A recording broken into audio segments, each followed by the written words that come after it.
internet, no research methods, nothing. He's just reciting tafsir and they would fill 27 volumes. Right? This was the legacy of our scholars. Sorry, Sheikh. There's an echo on the mic. There's an echo? Okay, let me see if I can. Is this more or less? Is it better? It's a little bit better. It might be better without the mic. I don't know. Right, there may be some things outside my control. How about this? No? It's fine? Let me just move it down so at least it's out of my way at least. This is the initial problem of, the interesting thing is in the verse, Allah subhanahu wa ta'ala doesn't say that, tell the Prophet to ask me for a certain level of knowledge, right? A certain manzil of knowledge, like make me have PhD level knowledge, let me have master's level knowledge, let me have this degree level of knowledge. He said, zidni ilma, increase me in knowledge. And what that is an ishara towards, and what that is an indication towards, is the journey of knowledge never ends. Right? It is a landscape with no horizon. Right? Endlessly you can go, and the farther you go, a person will realize the less they are. Right? Rabbi zidni ilma. They say the more you know, the less you know. When you know very little, you think you know a lot. And when you begin to learn and learn and learn, then you begin to feel so small. Right? You feel so small.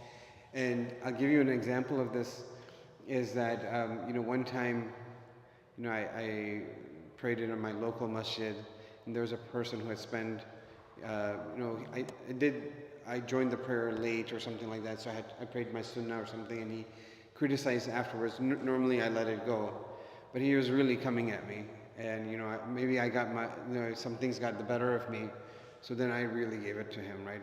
This usul and this and this and all these legal, and it was like a deer in the headlight. This it's a very sophisticated explanation of what actually just happened. It wasn't just like randomly walking to masjid, and then he looked at me and he's like, and it's like, and you're sitting here telling me this, and you haven't even, what have you done? And he's like, oh, mashallah, I've studied. He said, I've spent 6 months studying in Medina. I said, Allah ke bande, you spent 6 months, and you begin to think that you're an allama. Our Shaykh al-Hadith, when the class would finish Dawra Hadith, some of the people have studied 12 years to get there. Some of the people studied 8 years to get there. He would just look at all of them and he would say, Ya ayyuhal juhala. So you're all just jahil, right? And they would say that all of this studying that you've done, all of this, effort that you've made, and it was a tremendous amount of effort. You get up at 2 o'clock, 3 o'clock in the morning, and you'd go into mutalaga and you would see people studying, right? I mean, you tell me where you see anything like that in the world. This, this tradition of sacrifice, this tradition, and it was intense. It was so incredibly intense. I mean, I did medical school and I did Dawra Hadith, and I can honestly say that my Dawra Hadith here was harder than medical school. Right? I mean, there was just so much information, because you were not just learning one particular aspect of of humanity, with life. And there was philosophy, and there was everything was integrated, and it was much bigger than any one person could ever do in a lifetime. And on top of that, you're learning the Quran. La yanqati'u ajaibahu. This is that type of book that you will keep on digging and keep on digging, and it will keep on giving. Right? It just never ends. It's absolutely. I mean, I've been teaching tafsir for God knows decades probably, and I still go to class every single Saturday, and I do tafsir, and I'm like, oh my God, right? This is just a miracle. There's no way you can explain the depths, the linguistics, nuance, and sophistication that exists within this book.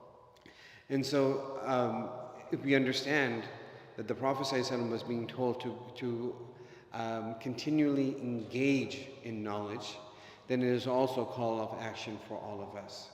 And one of the reasons that we're called to engage in this particularly is because the immense impact that it has on the individual, and the intense impact that it has on the community. And Imam Malik, he said this very beautifully. He said that, al-ilm is not kathratu riwayat, it's not bi kathrati riwayat. It's because these, people, like you take the likes of Imam Hanbal, he would know 1,000,000 ahadith. And understand, it's not necessarily 1,000,000 ahadith in terms of the matan, because every time you have a different chain of narrators, they consider that a different hadith. But at the same time, when you're so close to the time of the Prophet ﷺ, there's only so many combinations. He wasn't like 10 generations down that you could branch off that far. And he had memorized 1,000,000 hadith. And so any one person who would have seen that, they said, no, this person is an alama, this is a great scholar. And he said, it's not bikathrati riwayah. He said, al-ilmu nur. That knowledge is a light. Right? It's a light that teaches you how to be human. It is a humanizing thing. It teaches you how to reach Allah. And there's no compatibility between the two. لَيْسَ كَمِثْلِهِ شَيْءٌ.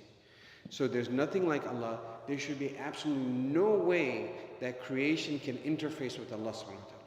No way. Right? Everything can have, like you can have a USB port, but even if the USB port is, you're running from a Mac to, a PC, sometimes it won't work, right? You run in, a USB-C to USB-S, it just won't work. Something as simple, they're both computers, they both have chips, they're both Intel, everything is the same underneath, they run same things running binary code, but it won't work.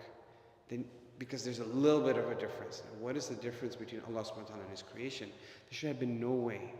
But it was just through His rahmah that Allah subhanahu wa ta'ala allowed us to reach Him, connect to Him through the ilm of this deen, right? Through His kalam, through knowing His beautiful names. And all of that wouldn't have been possible without knowledge. And that's why Ibn Sirin, rahimullah, he said, al-ilmu deen, that knowledge, the deen itself is ilm. And he said, then look to who you take it from, right? Because you have to be careful. There's everyone has their own version of what Islam is and what Islam means. And I think it's sort of a Goldilocks problem, right? To be completely honest. It's not that there's only one interpretation of Islam that's my way or the highway. There's like, I'm the only person who got it right and everyone else got it wrong, right? I remember another situation many years ago when I was in St. Louis, and there's something happened. There was a brother who was leading. I just tried to correct him, and then he's like, "Oh, there's this riwayah and this riwayah," and he really came, and and then I gave him a response to those type of things, and he was going. Then we walked out, and he said, I was like, that was a little bit more thoughtful a response than you were expecting, wasn't it? And he said, yeah, that was a little bit more thoughtful a response than I was expecting. I said, let me just, he was like a retailer, right? And but he thought that, no, follow Quran and Sunnah. I'm just giving you an idea. Everyone has their own thing. He said, I have my own blog, 2 Cent Salafi. I said, no, that's fine. He said, no, just leave all of that aside. Just tell me one thing. Do you think that from all these centuries, every single person got it wrong and you got it right? He said, yeah, what's wrong with that? I said, well, there's not much space for conversation after that. Right? Thousands and thousands and millions of man hours of people have gone into this. And so the deen doesn't work that way. And so Ibn Sirin, he instructed us to look at where we take from, and that's why sanad becomes very important. And the way that we know that we have the right understanding of the deen is that we take it from people who inherited from the Prophet ﷺ. That you learn from someone who learned from someone who learned from someone who goes back to the Prophet ﷺ. Otherwise, لَوْلَا سَنَدْ لَقَالَ مَنْ شَاءَ مَا شَاءَ. If there was no sanad, then any person can say whatever they want, right? A person can come up today, and this is the crisis of Christianity, is they don't have sanad in their knowledge, right? They've lost ilm.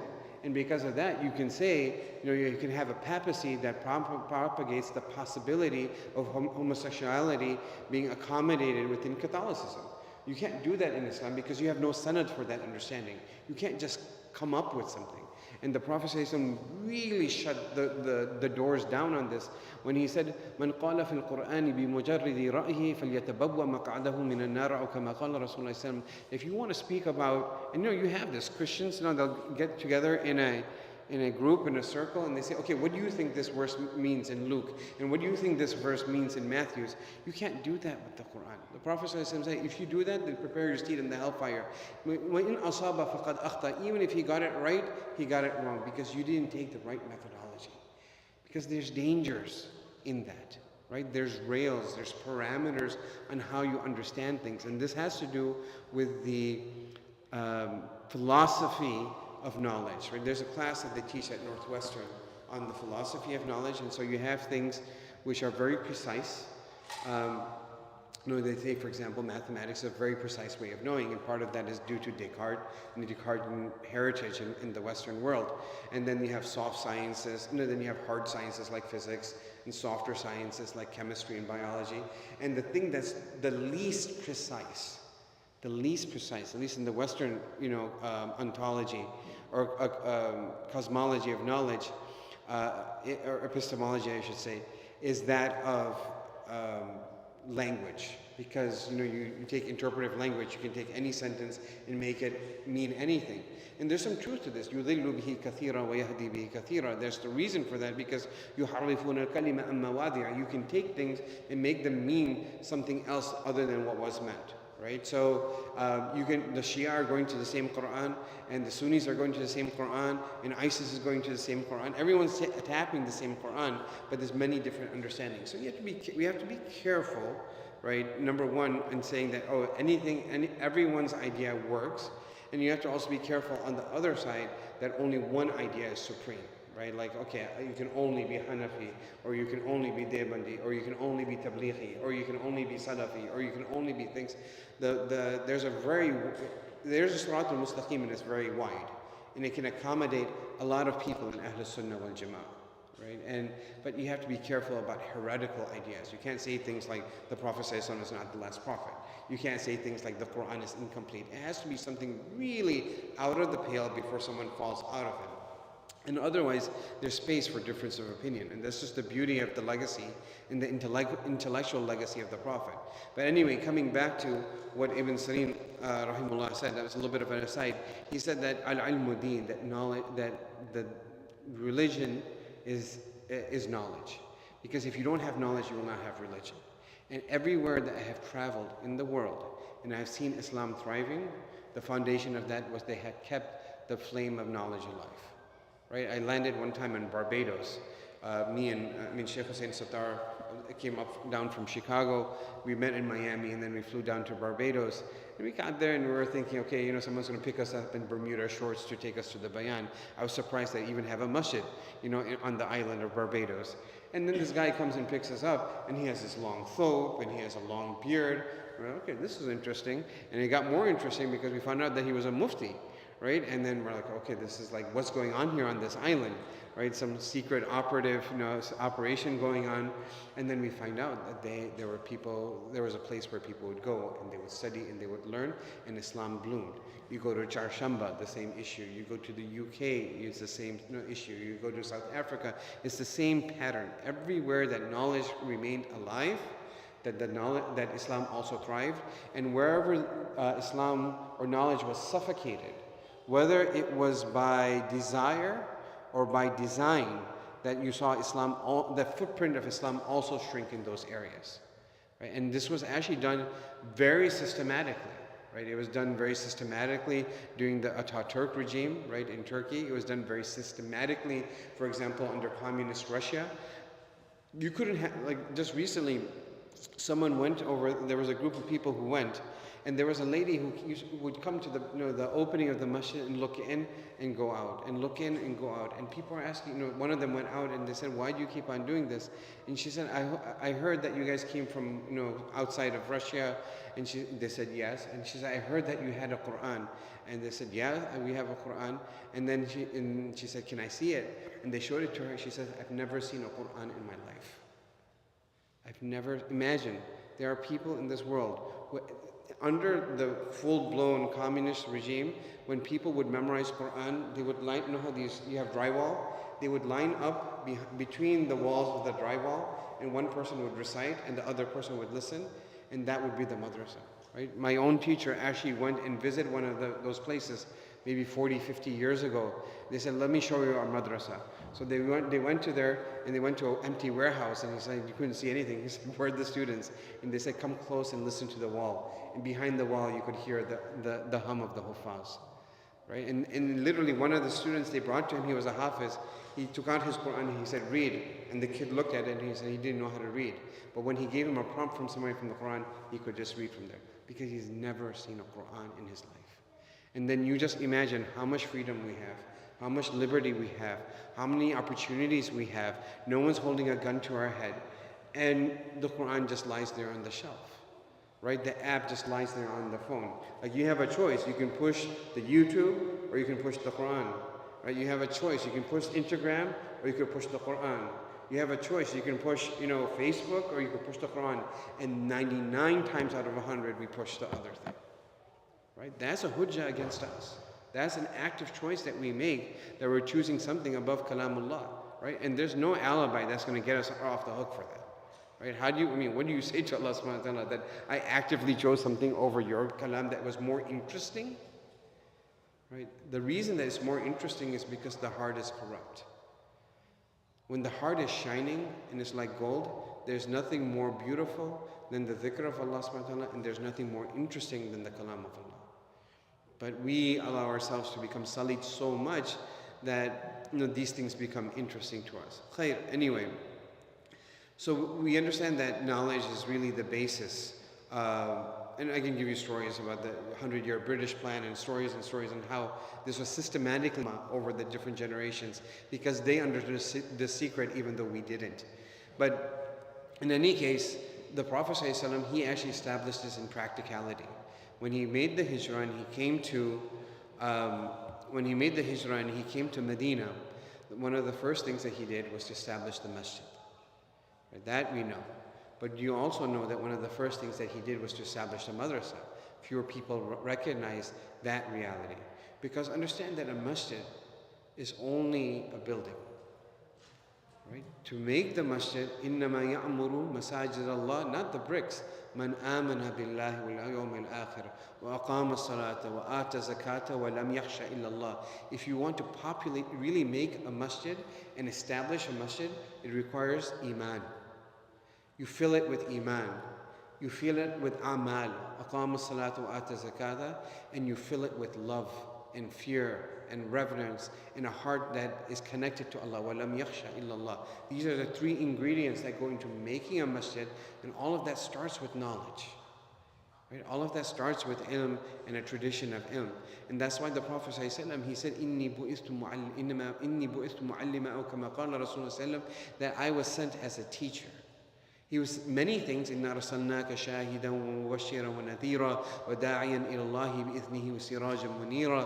But fundamentally, right, when Ibrahim alayhi salam, he made dua, رَبَّنَا بَعَثْ فِيهِمْ رَسُولًا مِّنْهُمْ يَتْلُو عَلَيْهِمْ آيَاتِكَ وَيُعَلِّمُهُمُ الْكِتَابَ وَالْحِكْمَةَ وَيُزَكِّيهِمْ.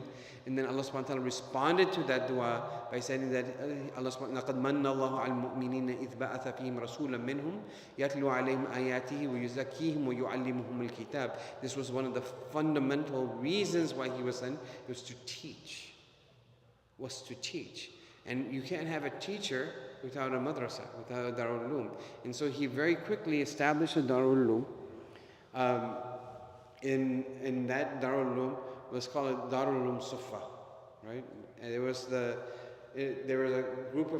a raised platform, and it was sheltered. There was a shelter over it, but it was just a loose structure. And the people who studied there were open to the elements. And this was the first madrasa, and these were the first full-time students. Now, there was many Sahaba. Not everyone was a full-time student. There were some part-time students, like Umar radiallahu anh. He had a business, he had a life, he went on with his life, but he made sacrifices for gaining knowledge, which he told his partner, I'll go one day and learn, I'll come back and tell you. You go the next day, you learn, and you come back and tell me. But you still got to pay the bills, right? You got to keep the light on. I think there was an understanding of practicality and building a civilization, civic society. You need to do that. But there was a group of people who completely and utterly devoted themselves to ilm and ibadah, these two things. And these were known as Ashab al-Sufa. That area could accommodate as much as 300 people, and you would say that in the beginning there was amongst around 70 people that lived there, right? And amongst them were the like of Bilal radiallahu anhu. Amongst them were the like of Abu Hurairah radiallahu ta'ala anhu. So who was the teacher? The Prophet ﷺ was the teacher. Right? Where was the madrasa? Very simple madrasa in Masjid Nabawi. What were the timings of the madrasa? 24/7. Right? Because the Prophet ﷺ, he'll walk in, for example, in the middle of the night. Abu Bakr radiallahu anhu, he's praying. Umar radiallahu anhu is praying. Just imagine what that must look like, right? It's dark, it's nighttime, and you have these two giants, right, speaking to Allah. And the Prophet ﷺ calls them afterwards, and it's a longer riwayah, but he asked him, why were you doing this? And he gave his reasoning, and he asked Umar radiallahu anhu, why were you reading like this? And he gave his reasoning, and he told Umar radiallahu anhu, bring your recitation down a little bit, and he told Abu Bakr radiallahu anhu, bring your recitation up a little bit. It was the madrasa was never off. He was always in teach mode, and the students were always ready to learn, right? And what was the curriculum? Right, the curriculum was the Quran. The curriculum was the Quran, and it was coming down in front of them. And they would say that they would spend the whole day learning and reciting the Quran, and they would spend the nights pondering upon the Quran. أَفَلَا يَتَدَبَّرُونَ الْقُرْآنَ أَمْ عَلَى قُلُوبٍ أَقْفَالُهَا. Don't you think about the Quran, or is there a lock on your heart? Right, this idea of thinking, taking out meaning, finding nuance, finding amazing circular structures and connections and hyperlinks within the Quran, it can't happen until you start spending a tremendous amount of time with the Quran. And that's what they did, right? They were interacting at a very deep level with the Quran. And then, when you have a madrasa like this, obviously you have to have some accommodations for clothing and food and whatnot. And the way that it worked over there at that time is two things. Some of them would work a little bit, right? For example, there's different things they would do. They would bring water, pour water, get a little bit of money from that and use that. And a lot of it was charity. But one thing I can tell you for sure, that all of them had a very, very difficult time. They had enough, some of them would have one cloth they would tie around their neck, it would come to their knees, some of them it would come to their ankles, but they would have to gather it so their private parts don't become exposed. And sometimes they would feel shy to go into the masjid. And because they were open to the elements, they would become dusty and untidy. And where would you go? You can't just go and take a shower. And when it became night in Medina, it became cold, there was nothing to warm them. And they would be so hungry. Abu Hurairah radiallahu anhu, who he said, I'd be so hungry sometimes, and people would think this and that. He said, I was just hungry. I was just hungry.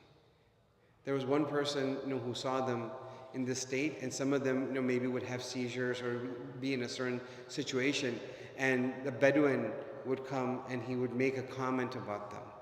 He would make a comment about them, and the Prophet ﷺ, he would just stand up in their defense. He said, you don't know who these people are. And you don't know who these people are in the eyes of Allah subhanahu wa ta'ala. If you knew where they stood with Allah, you would wish that you were poorer than them. If you knew where they stood with Allah. And Allahu Akbar, can you imagine their position with Allah when Allah subhanahu wa ta'ala said, وَاصْبِرْ نَفْسَكَ مَعَ الَّذِينَ يَدْعُونَ رَبَّهُمْ بِالْغَدَاةِ وَالْعَشِيِّ يُرِيدُونَ وَجْهَهُ. That go and stay with these people.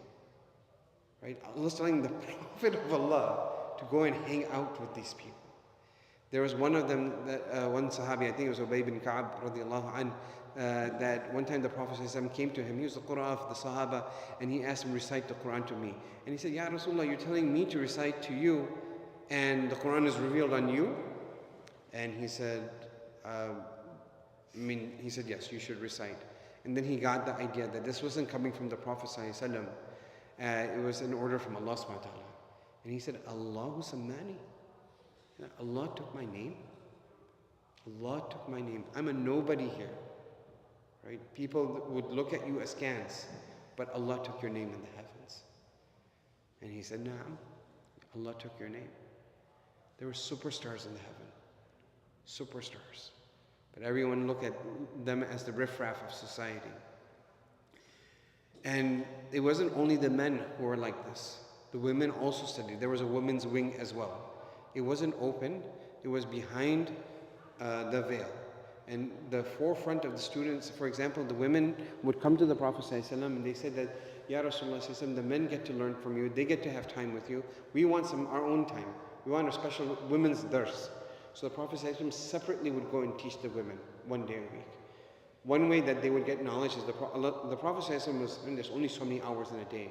So he would, for example, keep the people of knowledge and insight behind him in prayer, and he would give them to knowledge to them, and then they would disseminate to others. He would give it to the men, they would go and teach in their homes. And one other way, but the women didn't want to just learn from their husband, right? They also wanted to learn directly from the Prophet ﷺ. They had that shauq. And the Prophet ﷺ, there's many examples of this where they would actually ask questions, but amongst the foremost of them was the Azwaj al-Mutahharat, the wives of the Prophet ﷺ, who took from the Prophet ﷺ. And so much of what we know about the Prophet ﷺ comes from the wives of the Prophet ﷺ. Ibn Qayyim al-Jawzi, rahimahullah, he says that there was around 124,000 Sahaba. And amongst those 124,000 Sahaba, there was about 149 that people would go and they would ask questions. They were like, for example, Sahibul Ifta. These are people that you could go and ask a fatwa on an issue. And amongst them, there were 14 people who you would say that were Kibarul Ulama. These were the giants of knowledge amongst the Sahaba. From 124,000, you had 14 who were giants. وَمِنْهُمْ Aisha, and from amongst them was Aisha radiallahu anha. Right? The women were not left behind when it came to the pursuit of knowledge. And this pursuit of knowledge continued in every generation after generation after generation. You look at Abdullah ibn Mubarak, rahimullah. Abdullah ibn Mubarak, he had 4,000 teachers in hadith. 4,000 teachers in hadith. You just imagine what that must be like. And it's said that when he started to give dars of hadith, there was 40,000 students in his majlis. فَلَهُ أَشْرُ أَمْثَالِهَا. Right? Allah subhanahu wa ta'ala rewards you 10 times. You take, right, nowadays, the largest madrasa in the country, largest in the United States, right? And first of all, let me give you some context. I mentioned this earlier yesterday in Jummah, but I was recently in Uzbekistan. And in Uzbekistan, there was a time where Islam, knowledge, there was like a seed of knowledge. Eh? Imam Bukhari is buried there. The great muhaddithin were over there. And you take a place like Bukhara or Samarkand, there was like 200 madaris that would be there. And I asked, for example, in Samarkand, how many madaris do you have right now? And they said, 0. 0. If someone here wants to study, then they have to go to Tashkent, and they go to Kufah Institute, and maybe they have two left in Bukhara, or people usually go to Tashkent. And at the same time, like a couple of weeks later, I was in Michigan at the Miftah event, and there was a mufti that came in from Canada to attend, and he was saying, Alhamdulillah, right now in Toronto, we have 5 places where there's Khatm al-Bukhari, the 7-year course, Alim course, 7 places where it's being completed. All right, so Samarkand 0, Toronto 5. You keep the score. And then, they sort of are dwarfed by some of the madaris that sometimes we have here in the US, mashallah. And the biggest madrasa that we might have here, the graduating class might be what? 10? And then you look at Abdullah ibn Mubarak, he had 40,000 students studying hadith from him. There was one time, there was a young man who was seeking out a prominent scholar to learn from. He was a kid, and he went to find someone, and he went to Masjid Nabawi, or he went to the masjid, he prayed salah, and he saw a tall, handsome man. He was giving dars of hadith. So he's giving the dars of hadith, and he automatically knew when he saw him. I saw Maulana over here, Sama. I met him, I'm like, he's like, oh, Shaykh so-and-so, and I'm like, what's your name? He said, Osama. I just look at him, I was like, he's an alim. You just tell. He didn't tell me that, he was very humble, but I just, I was like, he must be an alim, and I'm like, you've studied? And he's like, yeah, I've studied, right, sort of sheepishly. So it was like that. He just saw him, and he said, this must be the person. And so he went to sit down and learn from him. And when he was sitting down to learn, everyone had a pen, their paper or notebook and their pen, and they were writing down. And he didn't have anything because he was poor. And what happened was, so he felt shy, right? He felt shy, and he didn't want to be left out. He was having FOMO. So he said, okay, he picked up some twig or something off the ground, and he picked up his palm, and he pretended that he was writing. He pretended he was writing feverishly. My 4-year-old is like this. You give him a little like pen, and he writes down like he's writing, his Ihya Ulumuddin or something, right? And then it's just scribble. But he's, voracious. So, this young kid, he was just writing on his palm like that. And at the end of the dars, the imam, he let people go, and this is in the early generations, he let the students excuse them to go make wudu and get ready for salah. And he saw the student here that perhaps he didn't recognize, and he said, "Oh, you can come over here, come up," because he already had wudu. And he said, "What were you doing?" And he said, "Oh, this is what I didn't have a pen, and I just wanted to mimic what everyone else was doing." And he could tell from his face that the imam didn't like it very much. So he said, "Okay," but he said, "Shaykh, I was writing on my hand, but in fact I was actually writing on my heart." He said, "Okay, let me see." So he asked him the hadith that he read, and he read every single one of the hadith that he recited from his memory with all the ruwat and all the narrators, right? So he said, "Oh, subhanallah," right? And he said, "This is something special." The imam was Imam Malik, and the student was Imam Shafi, right? The student was Imam Shafi. There was a very famous scholar, what's that called, that many of you will recognize, Imam Abu Hanifa, right? And perhaps it wasn't him that this person was brought to, but one of his students was brought to one of the teachers, and they said, "Come and take my student as, one of your students." And he said, "Okay, but I can't take a student until they're hafiz." He said, "Okay." So he went back, and he came back next week, and he was a hafiz of Quran. Right? He was a hafiz of Quran. And you think that this can't happen? I mean, I've seen crazy things with my own 2 eyes when sitting in the Hifz madrasa. You will be amazed when Allah subhanahu wa ta'ala wants to open up the Quran for some people, the way He opens it up. Right? I used to remember this kid, he used to be lying down like this. Later on became like a physician from Northwestern. And he'd just be like flipping pages. And he would take this crazy amounts of sabakh, right? And people would just, maybe just large amounts of sun. I mean, I remember at one point, my own son was doing like 1/4 of a juz a day towards the end, maybe more. And I was just like, where is that coming from? Right? When Allah opens up, He wants to opens it up. And this happened with Shaykh al-Hind when he was in prison in Malta.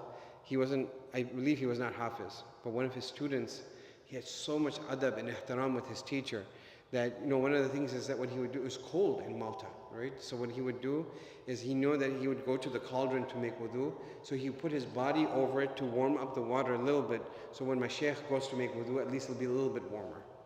And one of the things that he knew how much his shaykh loved to recite Quran, so he used to feel bad that he will not be able to lead Tarawih. So during the day he would memorize the juz, and then he would lead his shaykh in Tarawih that night. And that's how they would do the entire. And there's many, many stories like this. From the travel between one town to another town, people would memorize Quran. Allah subhanahu wa ta'ala would open it amongst them. Ajib. So this is how people would travel 500 miles to get one hadith that they already knew, all the way to Damascus. And they would seek knowledge literally from the cradle to the grave. There was a great muhaddith by the name of Abu Zur'ah, rahimullah. And he was passing away. And when he was passing away, what do you usually do when someone's passing away? You're supposed to remind them of the kalima, right? We call that talqeen. But they had so much adab with their teacher. They said, how can we do talqeen? He's such a great scholar, and we're just his students. So they're thinking, okay, how do we do this? So one of them had a very bright idea. He said, let's start reciting the riwayah with the narrators, and he'll get the idea. So they said, haddathana, this person from this person was narrated this person. So he started giving the narrators. And when he started giving the narrators, then he started reciting the rest of the narrators because he knew it. And then he started reciting the hadith. And the hadith was, Man kana akhiru kalamihi la ilaha illallah. Whosoever his last words are la ilaha illallah. And he said la ilaha illallah and he passed away. And the rest of the hadith is dakhal al-jannah, that person will enter into Jannah. Right? Ajib, this was the story. This was the saga of our scholars. There was one situation, I'll tell you one story. This comes in Siyar A'lam al-Nubala. And this is particularly an inspiring story for the youth, that there was an 18-year-old child, and he wanted to go and seek knowledge of the deen. And he said, okay, I'm going to go and seek knowledge. So he had some books, and he said, I want to go out and seeking knowledge. And I think I gave a khutbah about something about this some time ago, and my 7-year-old, he told me, I was in the car with him, he said, Baba, I know now what a student of knowledge is, but what do you call them? Right? I said, you call them talibi ilm. He said, I know you call an alim, but you call a student of knowledge. I said, you call them talibi ilm. So I said, okay, and this is the story of what it means to be talibi ilm, right? So this was an 18-year-old, and so he heard that he wanted to go to where you could find knowledge. And so he set out, and he got fare to go on a boat to study. And the boat was going, and it was in the middle of the ocean, and all of a sudden there was a storm in the ocean, and it was tempest-tossed seas, and they didn't even know if they were going to make it. Right? They're just holding on for dear life. On top of that, they have seasickness. You can imagine the boat is full of vomit. They themselves are sick. They may have scurvy. I mean, it's just really bad situation. They don't know if they're going to make it. And somehow, right, the boat is like broken apart, and somehow the boat is pushed to shore somewhere, some random place. And they come and then they touch, the sand, and they must just make so much shukr to Allah that that we're alive. And then, he had this guy bought his luggage off, which was his books of knowledge, and he was there on shore. Now, for any person, at that point, they're like, look, this doesn't seem like it's really working out. You should just go home, all right? Just let me see if I find my one-way ticket to go home. But this wasn't the way the student was. He went and he asked one of the nearby places. He says, where is Baghdad? And he said, oh, it's about 1,000 miles from here. And he said, okay, I guess I'm going to Baghdad, and I'm going to walk it. And so he walked 1,000 miles with the books on his head to Baghdad. Right? And only Allah knows what that journey was like. Only Allah knows what those days were like. Only Allah knows what those nights were like. Only Allah knows how many doubts he might have had whether there was going to be food tomorrow. But lo and behold, right, if you make time for Allah, Allah makes time for you. He comes to a point and he sees the gates of Baghdad in front of him. And you can imagine what he feels in his heart. Right? And he asked one of the people over there, he said, one of the people who was there, he said, I've come to meet a scholar by the name of Ahmad ibn Hanbal. And they said, I don't know what to tell you. You can't really go and study from him anymore. He said, what do you mean? Like, did he pass away? Didn't know what's going on. And they said, he's under house arrest. Right? And there's a very long story why this has been an incessant problem between politics and religion in the Muslim Ummah since the very early generations, right? And this is sort of this history of human civilization, in fact. So anyway, he was under house arrest. There's no way you can study with him. But he didn't let this deter him. He said, I'm still going to go and see who I could find. And so he found one of the great scholars of hadith at that time, and he sat in their majlis, and he started to learn. And there was a general rule that a person can only ask one question. So he asked his question, and after that he stood up to ask a second question. And they're like, no, you can't ask your second question. That's not how the way it works, because then everyone would ask. And then somehow he said, like, no, I'm come from so far, and he made a way to ask him his second question, and so they gave him a chance. And he said that, I have one question to ask of you. What do you say about Ahmad ibn Hanbal? Right? And it was like he put him in the hot seat. You say something positive, right? Doge is going to come and get you. ICE is going to come and get you, right? You're going to be detained. Like, what you have to basically say, but and so the Imam, he just looked down and his name escapes me at the moment, but he just looked down for a while. And then he picked up his head And he said, Huwa Imamul Muslimin. He's the Imam of the believers, right? He spoke the truth. And so he said, there's no way. I have to go and learn from him. So he started to try to devise a scheme. And the scheme that he devised was that I'm going to become a beggar, right? I'm going to be no self, like completely put his self dignity in the dirt, and then he would go to people. And the way they used to beg that at that time, they said, Ajrukum Allah, Ajrukum Allah, your reward is with Allah. And he would beg on the streets until he came to the door of Imam Ahmad Hanbal, and he was saying, Ajrukum Allah, Ajrukum Allah. And it just so happened that Imam Ahmad opened the door. And when he opened the door, he said that, Imam, I need to come and study with you. And so he told him his situation. He said, there's no way, right? You will get arrested. They'll never let me teach you. He said, no, I have a plan. What I will do is I'll come every day and I'll beg at your door. And you open the door as if you're going to give me something. And instead you give me 2 or 3 hadith. And he spent the entire year learning hadith like this. Until finally the regime changed, right? Despite perhaps some people's beliefs, you can only have 2 terms according to the constitution. This too shall pass. And so the regime changed, and it was much more favorable, and Imam Ahmad Hanbal was given a spot in the masjid to give dars, and then the masjid was full. Right? Imagine, the great Imam returned. And you see the shawq and the joy. This happened in Syria, right? When, after years of repression, when the mashayikh came out, you should see the joy when they saw their ulama stand again. And they could openly speak. I mean, it's just a sight to behold. And so he came and he's giving dars. And the student also came now. But he's just he's just a kid, right? And he was sitting in the back. Imam Ahmad Hanbal, he saw him. And he called him to the front. He said, you come here and sit next to me. And he told the rest of the audience, this is the true student of knowledge. Right? And there's just story after story of the way that people went to inordinate lengths to learn the deen, to preserve the deen, to transfer the deen.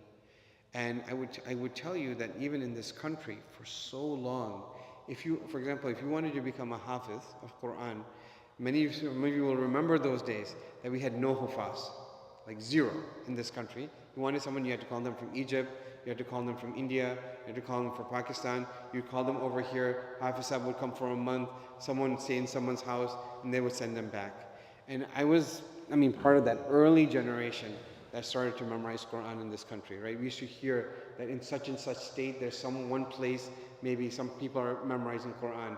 And we were in a basement in Chicago somewhere memorizing Quran. And we heard somewhere in Canada, it was Ajax. There were some places where people are memorizing Quran. That's it. There's no Islamic schools. There's a few masajid.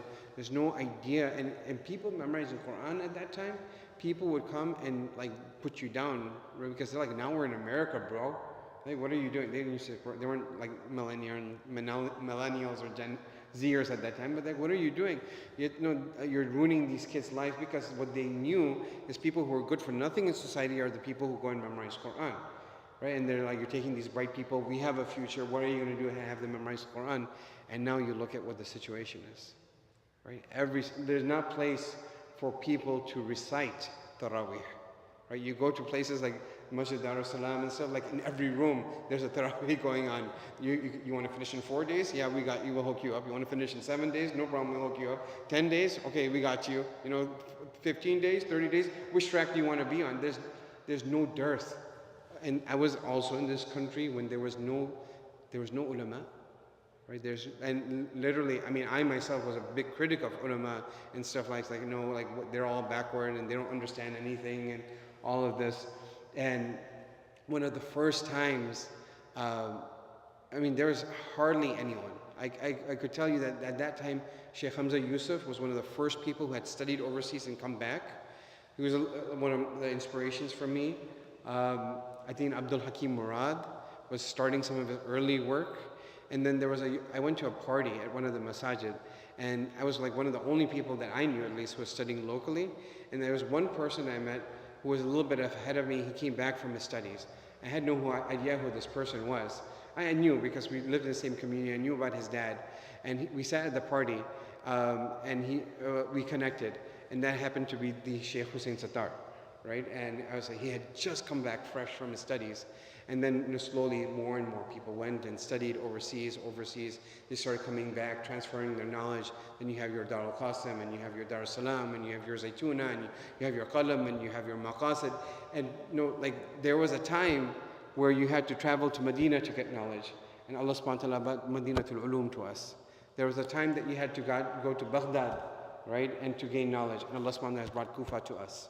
Right? There was a time that people literally had to go so far, right, to gain and make inordinate sacrifices. I cannot tell you the type of sacrifices people made in those early generations. When I was in South Africa, the guy who used to give me a ride, his father, when he went from South Africa to study in Darul Uloom Deoband, his wife was a nurse. They're normal people, right? These weren't like saints that dropped from the sky.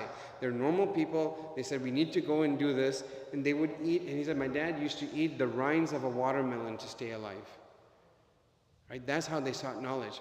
And I can tell you, like my own brother-in-law, the type of sacrifices one of the kids, when I went to undergrad with, he went and studied in Bangladesh. He was a chemist. He had his whole job lined up. He put his entire life behind him, nearly went blind in Bangladesh, and came back, was jobless, and had to rebuild himself up. But this is what people had to do to gain knowledge. And now it's just in our backyard. And really the ball is in our court. And so I think, really the take-home message that I wanted to, leave the audience with is that there's many efforts of knowledge going on. There's efforts going on locally. We're working on